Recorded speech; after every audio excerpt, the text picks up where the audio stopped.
So first, thank you all very much coming back to Pune now. I'm very happy to be here. We heard a lot yesterday and today about the complications of trochanteric fractures.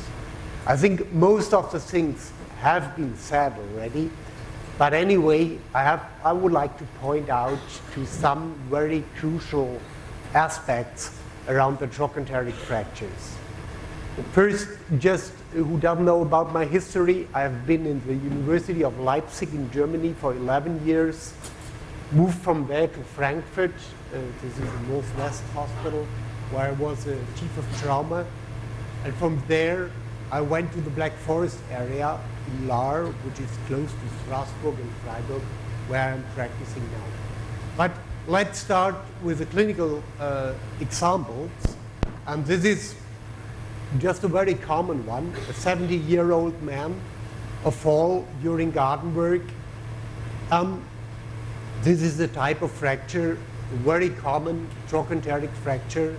As we heard, DHS as well as intramedullary nail is possible. In this case, DHS and an anti-rotational screw has been done. Do you think it's just in terms of biomechanics, is this a good solution? You agree? Yes. What about the anti-rotation screw? Does it make sense? Lateral view. Here you see there is a coronal split. But first, talking about the anti-rotation screw. Anti-rotation screw is very important in femoral neck fractures. But in this type, which is a trochanteric fracture, this screw is simply useless. Yeah? There is no need to make an anti-rotation screw in this type of fracture. You use a DHS or you use a nail, but there is no need for anti-rotation screw. But as you have pointed out, there is another problem here. We see there is a little coronal split, so the fracture is extended more, and we have a 2-screw DHS, and this is not sufficient. So what to do? Wait and see, or go for a revision? Revise, okay. And how to revise? Longer DHS, another possibility, nail. Okay. So surgeon has chosen longer DHS. So you're happy now? Why not happy?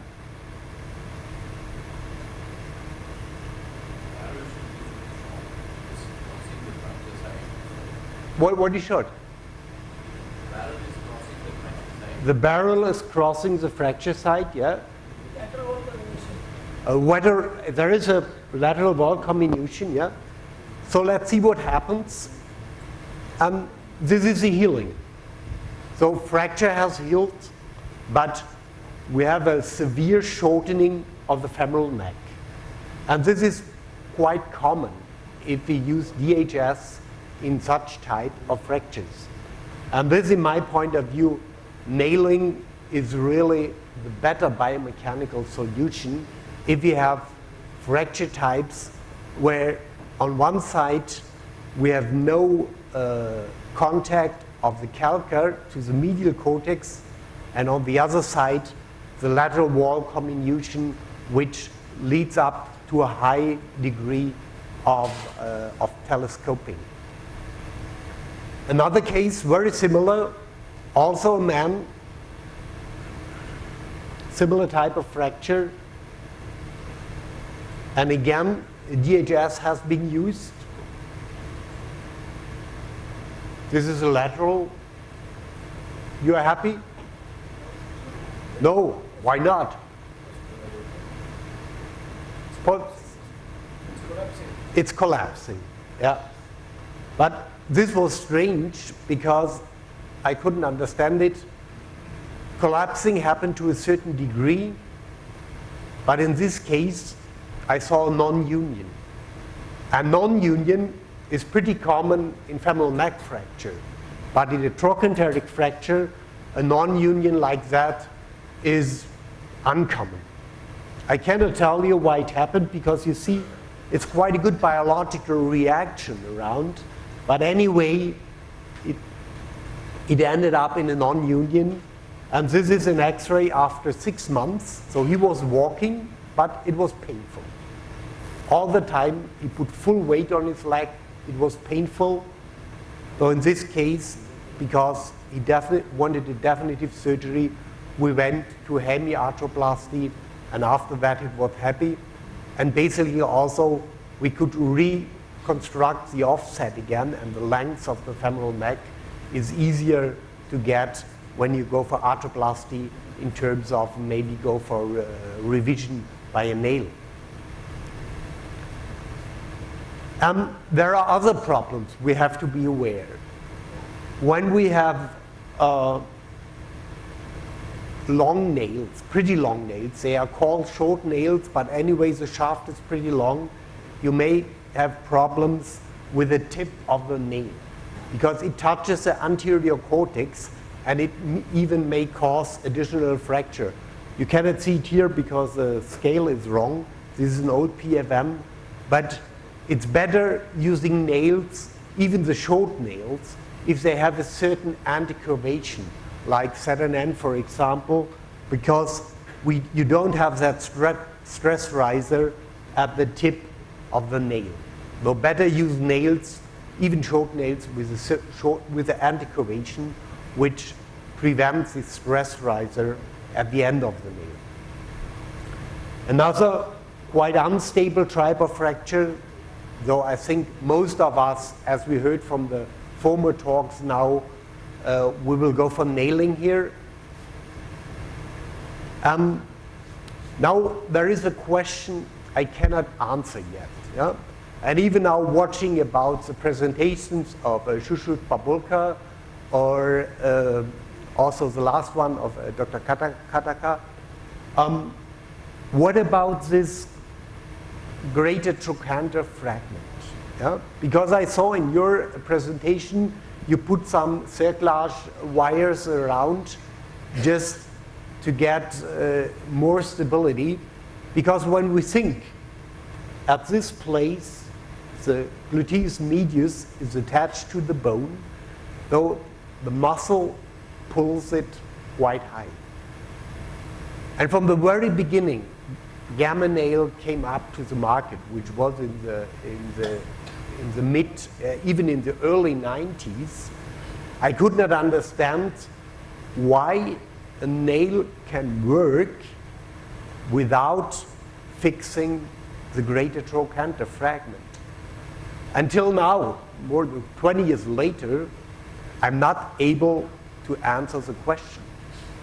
But usually we don't use cerclage wires or some other kinds of fixation of the greater trochanter. And despite of that, the nail is working. But anyway, I cannot give you a really sufficient answer why the nail is working in spite of the greater trochanter fragment is not fixed in a biomechanically sufficient way.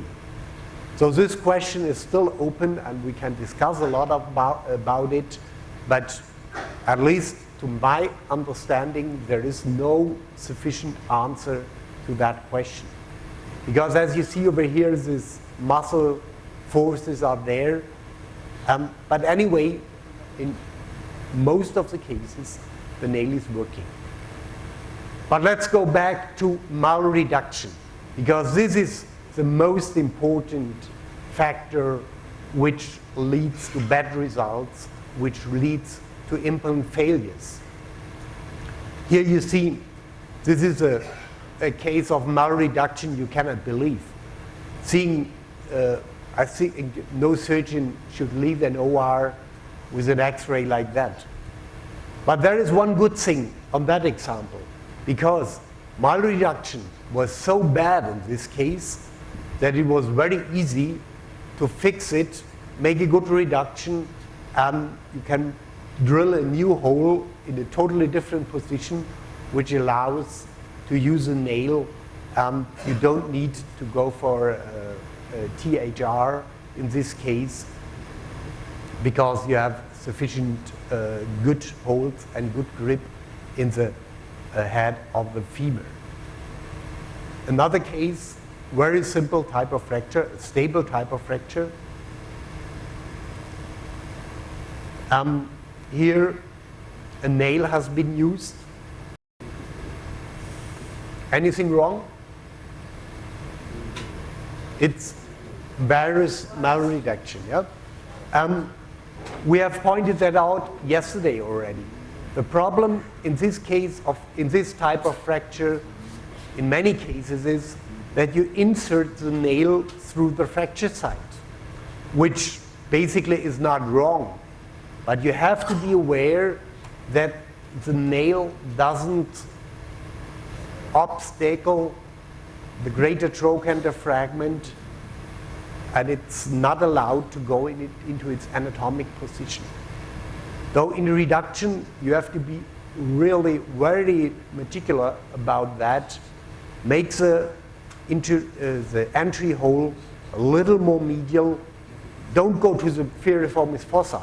This is too far in a nail like gamma nail or PFN, which has this about 6 degrees of bend. But go a little more medial on the fracture side and take your time to get a good entry point for the nail, and then you can avoid this malreduction. Though it happens, what has to happen, we have to face a cutout.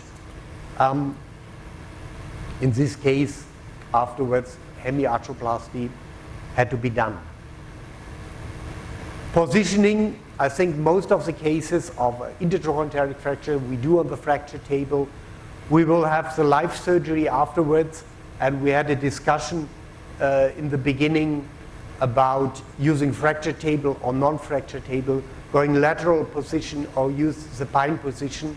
I think that depends to a high degree on what we're used to, especially the more distal the fracture comes. The intertrochanteric fracture table is very easy, and I think most of you are using it.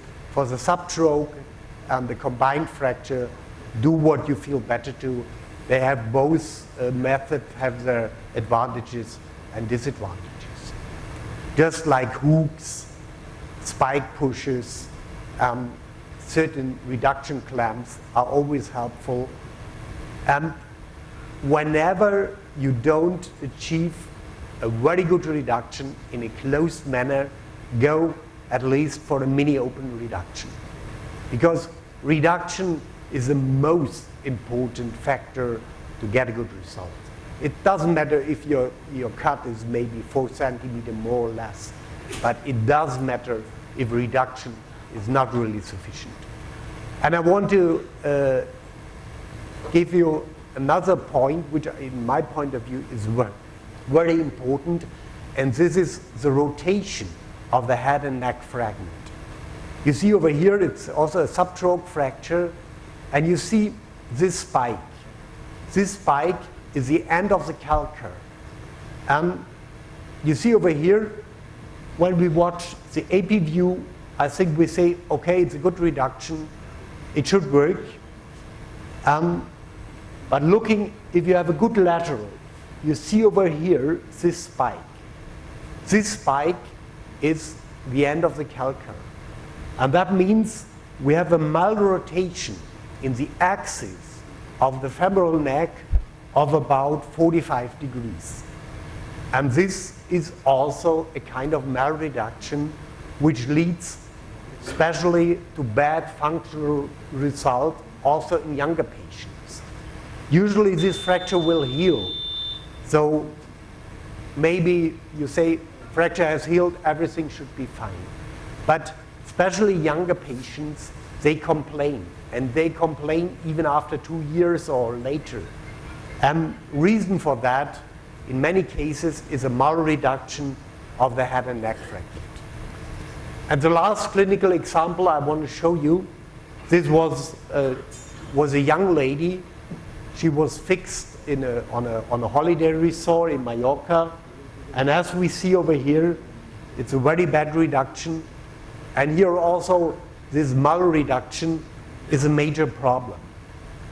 So I just show you when I did the revision, removed the whole thing, tried to reduce that.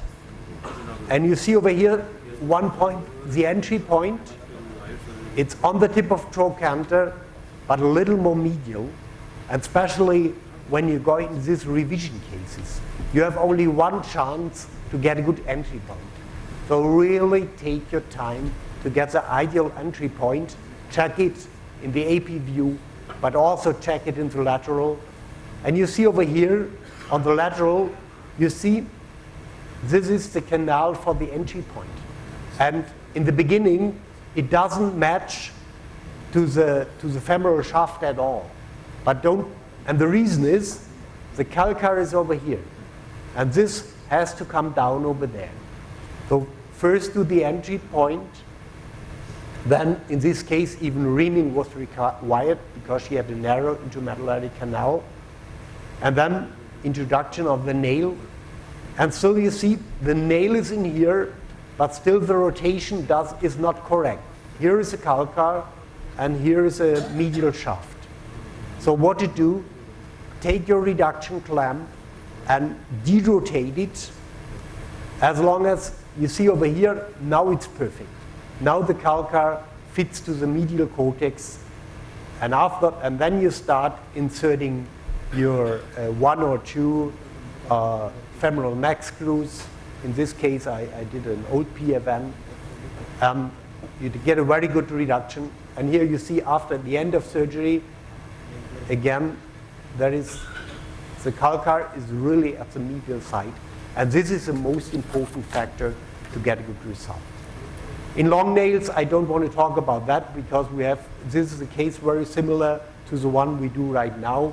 What I like to do here, make a mini open, put a cerclage in here because it makes the reduction much easier, and then use a long nail.